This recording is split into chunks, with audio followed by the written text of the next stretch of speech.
Hi everyone, Barbara Rankin here today with another ColourArte video creator tutorial for you. Now, I was going through my stash and I came across this little box of embellishments I had made years and years and years ago. And I was using simple packaging from a box that something I ordered had come in. And I cut them up into, I believe these are 2-inch squares. And yep, they are. And this one I saw, this one is a little bit bigger, possibly 4x4. No, this is 3x3. And it looks a little, what's the word, dull. But I think it could be rejuvenated. It is something I made using the Ranger melting pot with the clear embossing powder, otherwise known as UT, ultra thick embossing enamel. And back in those days we were having a lot of fun with that melting pot. I still have mine and I might bring it out sometime and show you what I used to do with it. But here's one that I made where I stamped an image into it and I used the UT, but it looks like I also added lots of different colors of embossing enamel in there. And this one here, this one was stamped on a layer beneath, and then the clear UT was added over it with little sprinkle things. So it actually has a lot of depth to it. Let's see if I can. It almost looks like it's floating in there. This one, it looks like I used color and then I came back with clear on the top, and I probably stamped into it with, I would have had gold ink on my stamp. Here's another one that's similar. I used the same stamp for this one. This one I stamped on top of the clear embossing enamel. And you can actually feel the texture of this one. Let's see if I can see if you can see the texture. It's really hard to capture it on. There we go. On these cameras here. There. That's good. And then this last one, this is probably my favorite, mostly because it looks like a verdigris, which I love anything that looks metallic or like real metal. This one I would have been using UT just to make to save my colored embossing powders, and applied gold embossing powder on top, just sprinkle some on top to color it. And then it looks like I also used a verdigris embossing powder, just sprinkled very randomly. And when it was melted, then I came back with this pretty stamp and stamped into it. So once again, I got a really nice texture. This is absolutely my favorite here. You can see the texture there.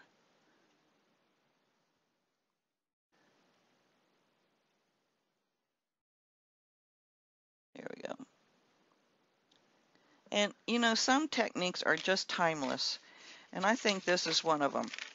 Now today I wanted to try something with my ColourArte paints and see what I can come up with.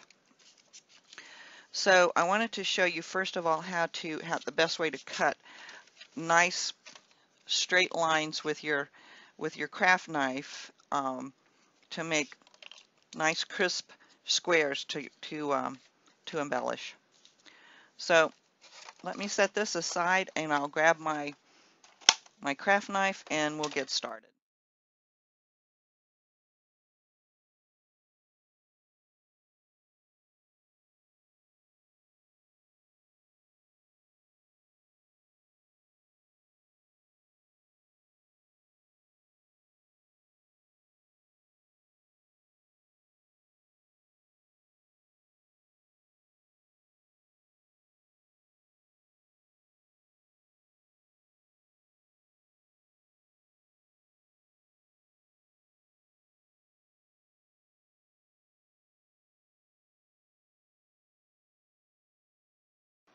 So I'll finish cutting a few of these and then we'll get started.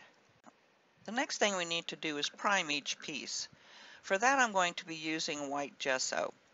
I'm using Liquitex, but you can use whatever you have on hand.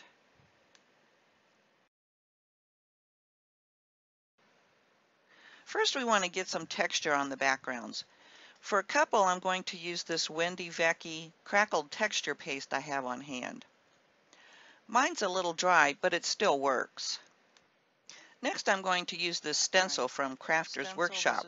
It is 554S Mini Butterfly Collage. S Mini Butterfly Collage. You'll want to choose small stencils with smaller openings since our tiles are so small. I'm using my golden light molding paste, and I'll spread the paste through portions of the stencil with a spatula, and then I'll set the piece aside to dry. Also, you'll want to clean your stencil really well. You don't want that paste to dry inside those little openings.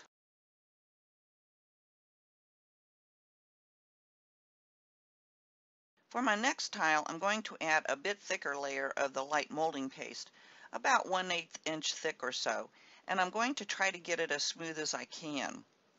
I want it to dry with a skin on it, but not completely dry underneath. If you're careful, you can use your heat tool to speed it up, but be mindful not to overheat it and make it dry hard or cause bubbles in the paste. When you can touch it and it feels dry, but just slightly squishy underneath, grab a stamp that's about the same size as the tile. I chose this pretty clear stamp, so I need to put it onto an acrylic block. Line it up with the edges of the cardboard and press into the almost dried paste. When you remove the stamp, there shouldn't be any paste stuck to your stamp, and you should have a nice imprint. Set the piece aside to dry completely. Okay, we've got 2 more tiles left. For this one, I've chosen this stamp from the set. It looks like peonies, and I've already attached it to my acrylic block. I have here an anti-static pouch that I'll rub over the tile to make the embossing powder stick to the ink better. So first I'm inking the stamp with clear embossing ink. Then I'll stamp the image over the tile, centering it as best as possible. After that, I'll dip it into my gold embossing powder, and then I'll use my heat tool to heat the powder until it becomes shiny.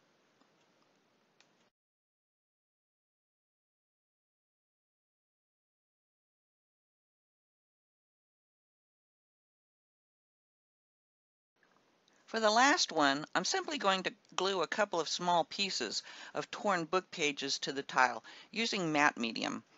Be sure to cover the papers with the matte medium too, so you'll have a nice protective coating over them when you're adding your paints. You can use your heat tool to speed that drying time too. When that's dry, I'm just adding a whitewash over the book pages to knock them back into the background.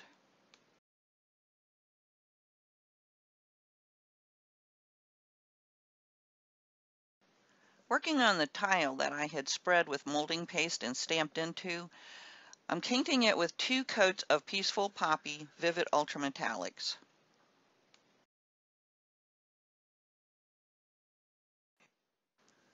On the 2 tiles that I put crackle paste, I'm going to base coat them with Burnt Umber Vivid Ultrametallics. You can either use a wet brush to thin it or mist it with water after applying it directly from the bottle. And then I'm just going to set them aside to dry naturally.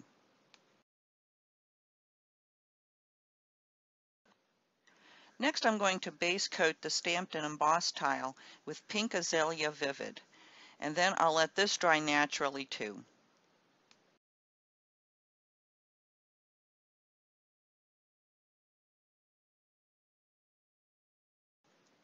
I'm going to use Teal Zircon Vivid Ultrametallic to base coat the tile that we use the stencil on. And for the last tile, I'm just going to base coat that with the Ocean Wave Vivid Ultrametallic.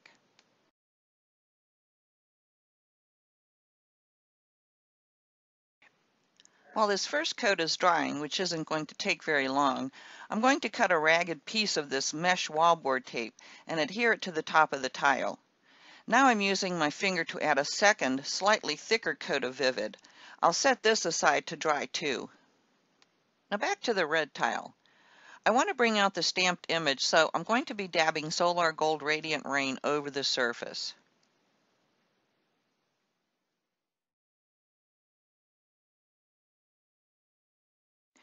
After adding the gold, I started to remove some of the excess gold on the high spots, but I decided to dry it some first. Then I came back with a soft towel and buffed the gold off the high spots to reveal the beautiful red color. I think this is my favorite one so far. On the blue tile, I want to add some word texture. So I have this tiny word stamp that I'll ink up with my black archival ink and stamp tiny bits of it randomly over the surface and dry it well. Next, I'll grab my Mystic Blue Vivid Ultra Metallic and I'll use my finger to dab some color randomly over the tile. This is a really neat effect, and you'll want to dry it well. Next, I'm going to use my bronze medallion primary elements to bring out the stenciled images. I just pick up the powder with my finger and rub it across the high spots. These powders will rub off, however, if you don't use something to prevent that, but I'll show you that in a bit. Remember the pink tile we stamped the peonies on and then gold embossed it? But after painting it, we lost some of that detail. I have iridescent red primary elements here that I'm going to apply with a pointed cosmetic cotton swab. It is perfect for getting the powdered pigment in these smaller areas. Once again, these will rub off unless I do something, so I'm going to flood the surface with a coat of 3D crystal lacquer. You can also use glossy accents for this.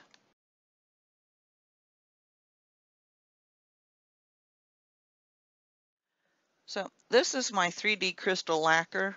I've decanted it from this larger jar and put it into this smaller one. But you can also use your glossy accents as well. So I like to start at the edge and work my way towards the center. Do not shake the bottle because it will cause air bubbles. And if you do get any air bubbles, you can use a straight pin to poke them and they will disappear. This stuff is self-leveling and dries crystal clear like a resin, but easier to use and water-based. And now I'm going to cover and protect the powder I rubbed over the stenciling on the blue tile. When you're done, set them aside and let them dry for several hours at least. Do not be tempted to touch them with your finger to see if they are dry. You will surely regret it. Don't even ask me how I know it. So once again, I'm going to grab some Kiwi Vivid Ultra Metallic and use my finger to randomly dab the color over the background. But this time, before it dries, I'm going to add some tiny glitz to the piece. The really cool thing is that there are tiny gold beads in the mix, and whatever doesn't stick to the wet paint is being captured temporarily by the mesh tape I laid down. Okay, I've let the paint dry, and so now I'm going to take my 3D crystal lacquer once again and encapsulate everything on top, even those beads that didn't stick.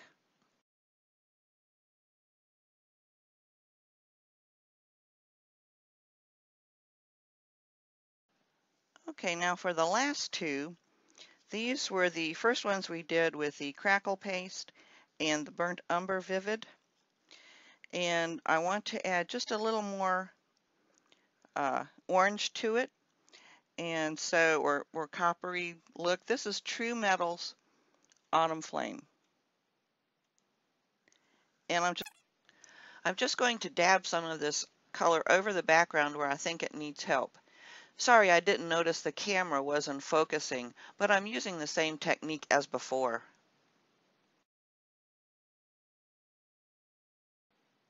Now that the top coat is dried, I decided to use some of my Tim Holtz Ideology metals for these. I'm simply using the 3D crystal lacquer to adhere them, and then I'll flood the entire surface again with the lacquer. Now I'll need to set this aside for a while to let it dry, as this layer is quite a bit thicker than the previous pieces. Now I'm going to try something I hope works, but I've never done it before, and I can think of a million reasons why it might fail, but here goes. I want to bring back the stamped image on the pink tile, so I'm adding some anti-static powder to the surface so the embossing powder won't stick to the paint. Then I'm inking the stamp with Versamark, and since the stamp is clear, I should be able to see through it well enough to come close to lining it up again. Now, I will need to use the heat gun to emboss the gold powder, but I'll need to be careful doing that so I don't heat the lacquer and possibly cause bubbles. Now, I've sped the video up during the heating process, so bear in mind I spent several minutes trying to heat the embossing powder. But as it turns out, the lacquer started bubbling before I could get the embossing powder to melt. But it was hot enough for the embossing powder to stick, so I quit heating it, and then I'll just flood the piece with lacquer again. We'll take a closer look after it dries. Now, here's the pink one, and that top coat of lacquer has dried, but you can still see, let me see if I can get a close-up. You can still see on this edge where I got some bubbling, and I can actually feel it. It's a cool texture if that's what you're going for, but not necessarily something you want. So there are things you can do to that. One I thought of immediately was a linear type of embellishment along the edge, maybe. Found that first. This one I really like, this idea of just finding a couple of metal corners and gluing them to the edge. And then this one doesn't actually need it, but it looks really pretty on there nonetheless. Maybe smaller corners would be nice. But the nice thing is you can see a little better the stamped image in there, which is pretty cool looking. But like I said, I'm going to leave these until I actually use them to determine what, if anything, I'm going to put on top to further embellish the layer. That actually looks like a cool, something neat. So you could put these on a canvas and do something with them. Okay, so that's it for today. I hope you enjoyed my project, and I'm going to make a new series. I'm going to call it Making Your Own Embellishments. And I hope you'll come back and follow me on this journey and see what I come up with. Thanks for your support, and thanks so much for watching. Have a great day.